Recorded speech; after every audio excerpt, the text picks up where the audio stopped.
gaslight black people into saying things like racism happened so long ago. Why are we still talking about it? Why is it still a conversation? I wasn't alive during slavery. You weren't alive during slavery. I think that people think that racism and the mistreatment of black people started and ended when slavery started and ended. I think that they're forgetting about Jim Crow and all the things that happened after and all the systemic racism, Jim Crow laws. I think we forget about that. Now, the MLB just did an honor of the Negro League just recently, and they brought a lot of the black baseball greats out, and one of those greats was Reggie Jackson. Now, Reggie Jackson did a live interview. He did it with A-Rod and a couple of other people, and he spoke about the mistreatment that he received, and he endured the blatant racism. The nigger, you cannot eat here. The nigga, you cannot sleep here. Not nigga, nigger. You cannot sleep here. Nigger, you cannot eat here. Nigga, you're not wanted here. He explains that on live TV. Now, mind you, this is from 1967. 1967. That's less than 100 years ago. He's about 70-something years old. So that means that he is still alive to tell the story, and the people who did it to him are still alive, raise their children, their grandchildren, and great-grandchildren to pass on these racist ideologies, right? Now, I'm about to play the clip, and I will say that the people who were interviewing him, they seemed very thrown off. I was kind of disappointed because it feels like whenever black people talk about what they endured and they ask them the question, it isn't really a genuine ask. They want you to cookie cut the shit. I feel like they wanted him to say, oh, it feels so good to be back, and, I paved the way for other black players. They wanted him to say some cookie cutter shit like that. It looked like they were uncomfortable with his answer. They weren't ready to follow up with any other questions. They was ready to cut to commercial. That's what it was given. But what I wanted to point out, and again, I'm going to play the clip after this, but I wanted to point out that in the same breath that he talked about the racist white people, the Klan who killed young black girls and then were honored on a magazine that were not indicted, when he talked about the white people that wouldn't allow him to come into the hotels, the diners, and he talked about how the people that he played in front of, how he felt so much racism and he had so much rage and he probably would have been hanging from an oak tree. He talked about those white people who were good white people who helped him get through. Those white players that stood with him and said, if he can't eat, then we're all going to leave. Those white people that let him sleep on their couch, even when their apartments were being threatened to be burnt down if they didn't get that nigger out of here. Those white people that drove extra miles to the next hotel, even though they were tired and wanted to go to sleep and could have went in. But to stand by him, they kept going. How emotional is it for you to come back to a play that you played with one of the greatest teams around? Alex, when people ask me a question like that, it's like coming back here is not easy. The racism that I played here, when I played here, the difficulty of going through different places where we traveled.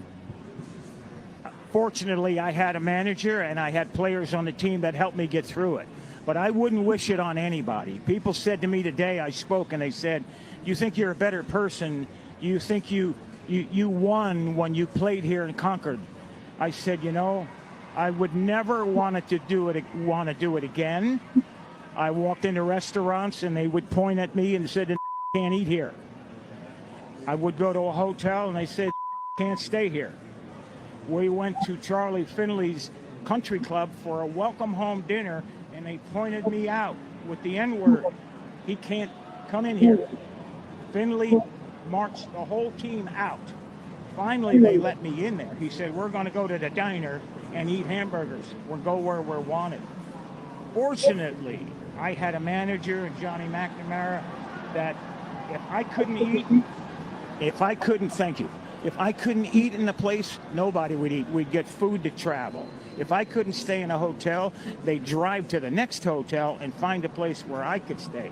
Had it not been for Raleigh Fingers, Johnny McNamara, Dave Duncan, Joe and Sharon Rudy, I slept on their couch 3-4 nights a week for about a month and a half. Finally, they were threatened that they would burn our apartment complex down unless I got out. I wouldn't wish it on anyone. The year I came here, Bull Connor was the sheriff the year before. And they took minor league baseball out of here because in 1963, the Klan murdered 4 black girls, children, in 11, 12, 14 years old at a church here and never got indicted. It was, they were from the Klan. Life magazine did a story on them like they were being honored. I wouldn't wish it on anyone. At the same time, had it not been for my white friends, had it not been for a white manager and Rudy, Fingers, and Duncan, and Lee Myers, I would have never made it. I was too physically violent. I was ready to physically fight some. I'd have got killed here. And God bless that dude, man. You know, that is just, that's an amazing doggone thing. Once again, the black people who go play now don't go through that because Reggie Jackson's era took all the brunt of all that. This is why we owe so much to the ones who took the hits. But man, I tell you, and another thing, another shining light in that whole thing is what I always tell black people. We cannot crucify all black people for the actions. I mean, all white people for the actions of a few. I'm sorry. We can't do that. We can't hate all white people for the actions of those who are hateful. I mean, listen, black people do bad stuff to black people. Do we hate all black people? I'm sorry. I say that when you see Martin Luther King's footage and him marching, there had a lot of white people march with him. And believe me when I tell you, they all caught it. But to hear stories like this, man, it hurts. It hurts because I look at where we are right now as a people, and we are paying Reggie Jackson and people like him. We are paying them no justice. We're paying them no homage at all with the way our little animalistic doggone kids are acting. But this is what black people went through to get black people the right to do these things right now. This is what they went through.